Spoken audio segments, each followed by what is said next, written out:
Assalamu alaikum. Welcome to the Dr. Raza Educational Consultancy. अॼु जे असांजे topic आहे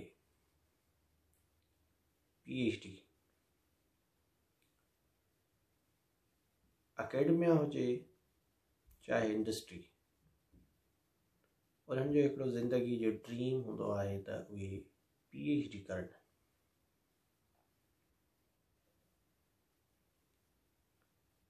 PhD छा आहे ऐं उन सां रिलेवेंट इंफॉर्मेशन, उनजी एंट्री रिक्वायरमेंट, उन में कीअं अप्लाई कजे, अॼु असां इन ते ॻाल्हाईंदासीं। ख़ासि तौर ते PhD कीअं थींदी आहे ऐं उन में कहिड़ियूं रिक्वायरमेंट्स, कहिड़ा इशूज़ हूंदा आहिनि UK में। ख़ासि तौर ते UK जे बारे में असां ॻाल्हाईंदासीं, PhD जो एक्सपीरियंस। त PhD आहे छा?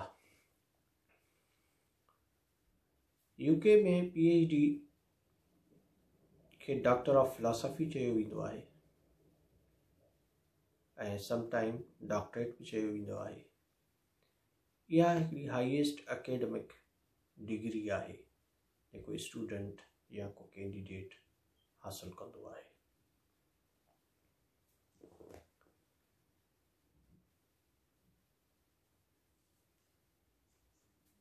ऐं इन खां अलावा UK में इनखे DPhil बि चयो वेंदो आहे। DPhil ऐं PhD साॻी ॻाल्हि आहे। इनखे DPhil खे बि डॉक्टर ऑफ फिलॉसफी चयो वेंदो आहे। मोस्टली जेके कुझु यूनिवर्सिटीज़, ख़ासि तौर ते जीअं ऑक्सफोर्ड यूनिवर्सिटी आहे, इहा इनखे DPhil चवंदी आहे ऐं ॿियूं यूनिवर्सिटीज़ इनखे PhD चवंदियूं आहिनि। इन में कोई बि ख़ासि फ़र्क़ु न आहे, ॿई डॉक्टर ऑफ फिलॉसफी आहिनि। पर हींअर कुझु वक़्तु अॻु 1990s खां वठी हिकिड़ो UK जे यूनिवर्सिटियुनि में हिकिड़ो नओं ट्रेंड स्टार्ट थी चुको आहे जंहिंखे प्रोफेशनल डॉक्टरेट थो चयो वञे। प्रोफेशनल डॉक्टरेट ख़ासि तौर ते कुझु स्पेसिफिक फील्ड्स में कराई वेंदी आहे। फॉर इंस्टेंस बिज़नेस ऐं मैनेजमेंट में जेका प्रोफेशनल डॉक्टरेट थिए थी उनखे जेको आहे त चयो थो वञे डॉक्टर ऑफ बिज़नेस एडमिनिस्ट्रेशन या DBA। प्रोफेशनल डॉक्टरेट एजुकेशन में बि कराई थी वञे, उनखे चइबो आहे डॉक्टर ऑफ एजुकेशन। ऐं इंजीनियरिंग में बि कराई थी वञे, उनखे चयो वेंदो आहे doctor of engineering. Professional doctorates जेके इन्हनि फील्ड्स में UK में करायूं थी वञनि। हाणे असां चऊं था त इन में फ़र्क़ु कहिड़ो आहे प्रोफेशनल डॉक्टरेट में ऐं PhD में। बिल्कुलु ई हिकिड़ो क्लियर वाज़े फ़र्क़ु आहे। पहिरियों असां एक्सप्लेन कंदासीं त प्रोफेशनल डॉक्टरेट आहे छा। बुनियादी तौर ते प्रोफेशनल डॉक्टरेट खे ॿियनि लफ़्ज़नि में टाट PhD बि चयो थो वञे, छो त उन में टाट कोर्सिस कराया वेंदा आहिनि। उनजो स्ट्रक्चर कंप्लीटली डिफरेंट आहे डॉक्टर ऑफ फिलॉसफी खां। उन में पहिरियां 2 साल जेके हूंदा आहिनि उन में टाट कोर्सिस कवर कराया वेंदा आहिनि।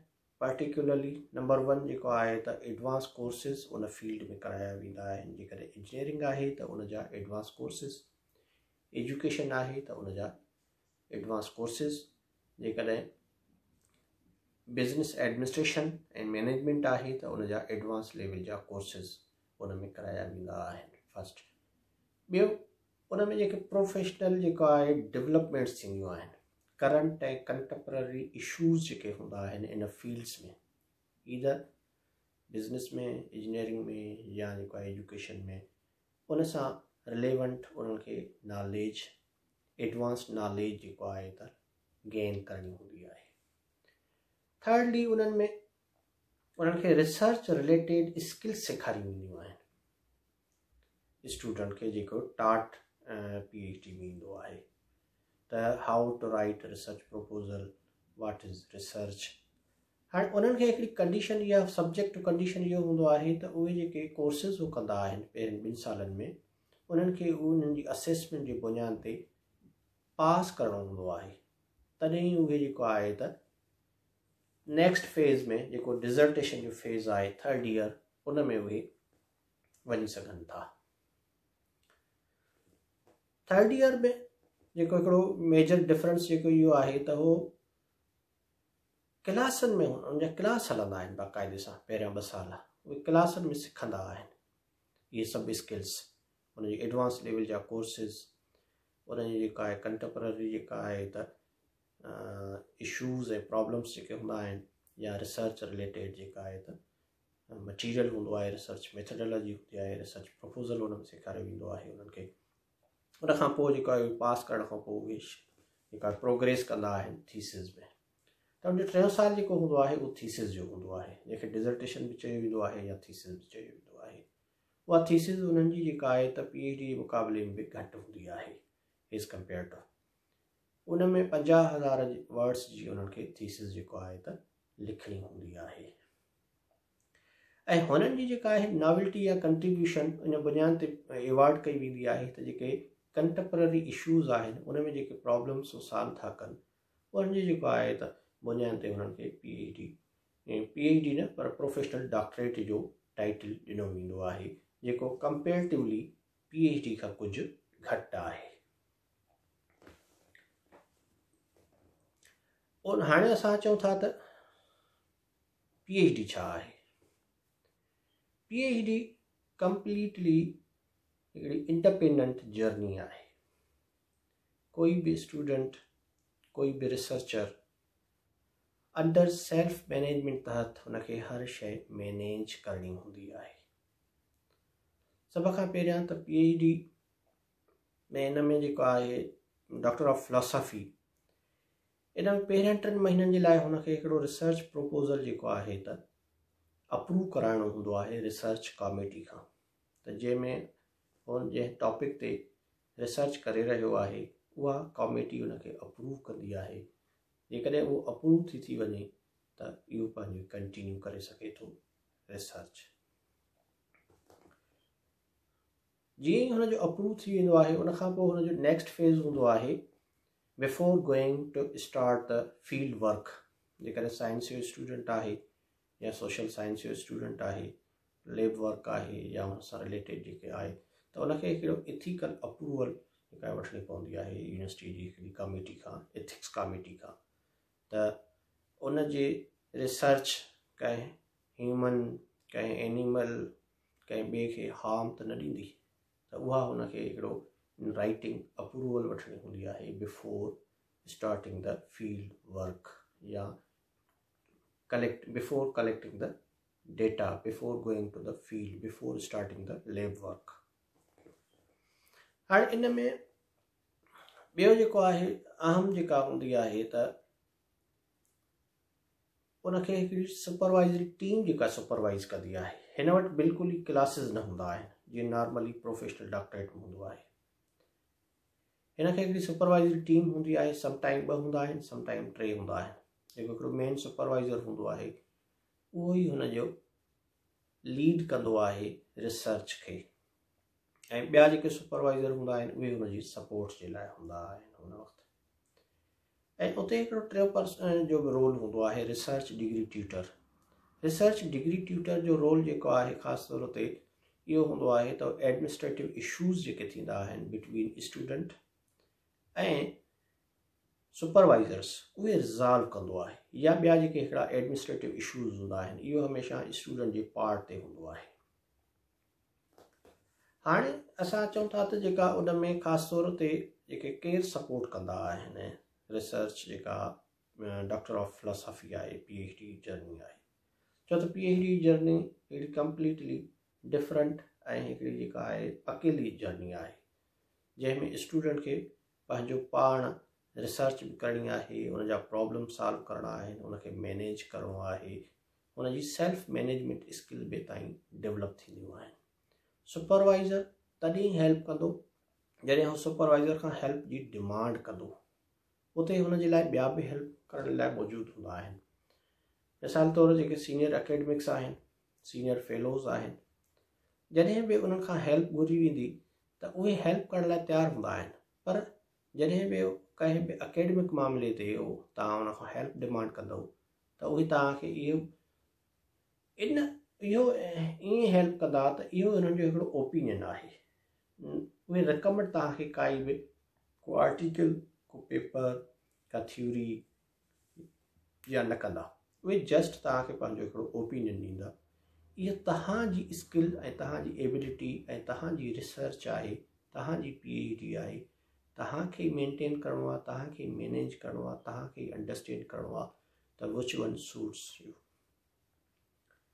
त इन में ख़ासि तौर ते इहो हिन वक़्तु जेको आहे UK जे यूनिवर्सिटीज़ में, कुझु यूनिवर्सिटीज़ नॉट ऑल, हिकिड़ी सुठो ऑप्शन बि इंट्रोड्यूस करायो वियो आहे डॉक्टर ऑफ फिलॉसफी में PhD वाया MPhil। हाणे इहा बि हिकिड़ी जेको आहे त शागिर्दनि खे अपॉर्चुनिटी ॾिनी वई आहे बुनियादी तौर ते, त जीअं हो in case PhD J worth लाइक़ु उन्हनि जो कमु न आहे त उन्हनि खे एटलीस्ट MPhil जी डिग्री अवॉर्ड कई वञे। उनजे लाइ हिकिड़ो प्रोसेस डिफरेंट आहे, उहो कीअं आहे उहो मां तव्हांखे सम्झाईंदो हलां। त जॾहिं तव्हां PhD वाया MPhil जे ज़रिए था एडमिशन वठो त उन में पहिरें 12 महीननि खां 18 महीननि जे बिटवीन जेका आहे त स्टूडेंट खे ट्रांसफ़र करणी हूंदी आहे MPhil टू PhD जे लाइ। उन में हिकिड़ी शॉर्ट थीसिस जेका आहे लिखणी हूंदी आहे।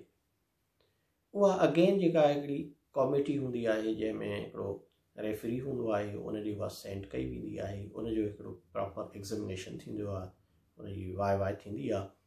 जेकॾहिं उन में स्टूडेंट जी जेका एबिलिटीज़, स्किल्स ऐं रिटन वर्क खे ॾिठो वेंदो आहे त इहो छा PhD जे वर्थ लाइक़ु आहे।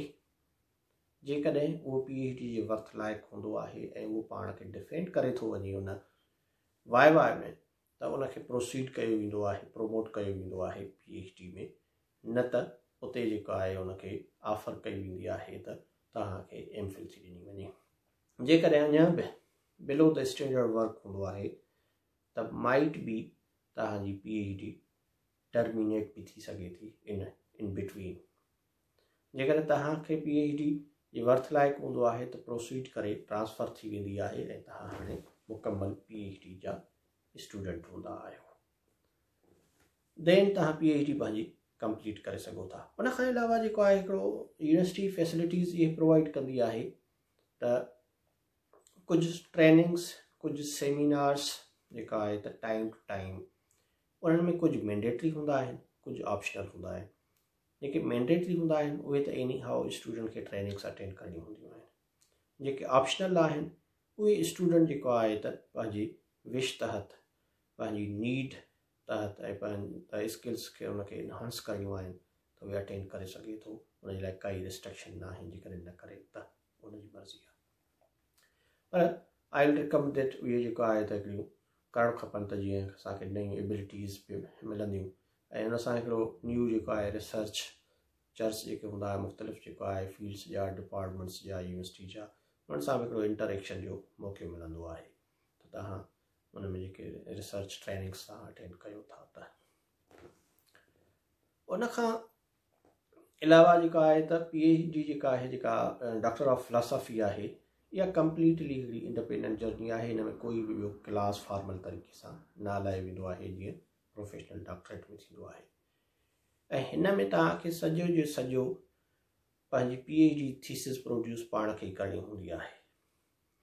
ऐं हिन में जेका आहे त डिपेंड थो करे डिसिप्लिन टू डिसिप्लिन ऐं field to field, department to department, university to university. पर नॉर्मली जेको आहे त 80,000 खां 1 लख ताईं वर्ड जी थीसिस प्रोड्यूस करणी हूंदी आहे स्टूडेंट खे। ऐं उहा जेको आहे त अगेन जेका आहे डिफेंड कंदो आहे वाई में।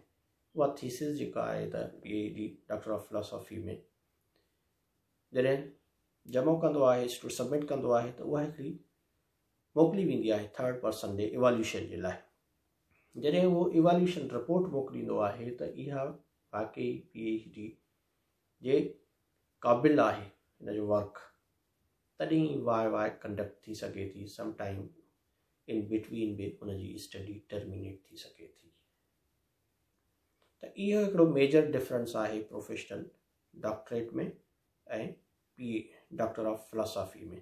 त डॉक्टर ऑफ फिलोसॉफी कंप्लीटली हिकिड़ी इंडिपेंडेंट जर्नी आहे, जंहिंमें स्टूडेंट पाण खे जेको आहे त प्रिपेयर थो करे मुख़्तलिफ़ जेको आहे त सिचुएशन्स जे लाइ, हालात जे लाइ, छो त इहा हिकिड़ी उनजी कंप्लीटली हिकिड़ी डिफरेंट जर्नी आहे, अकेली जर्नी आहे, जंहिंमें हुनखे जेको आहे त पंहिंजो 3 खां 4 सालनि जो सफ़र तय करणो हूंदो आहे ऐं उनखे हिकिड़ी जेको आहे स्किल्स ऐं एबिलिटीज़ सिखणी हूंदियूं आहिनि त जीअं हुनजी लाइफ हिकिड़ी ट्रांसफॉर्म थिए ऐं PhD करण खां पोइ उहो पंहिंजा ज़िंदगी जा रियल लाइफ इशूज़ जेको आहे त एड्रेस करे सघे, सॉल्व करे सघे विदाउट एक्सटर्नल हेल्प जे। त इहो हिकिड़ो मेजर डिफरेंस आहे प्रोफेशनल डॉक्टरेट ऐं PhD में। Thank U.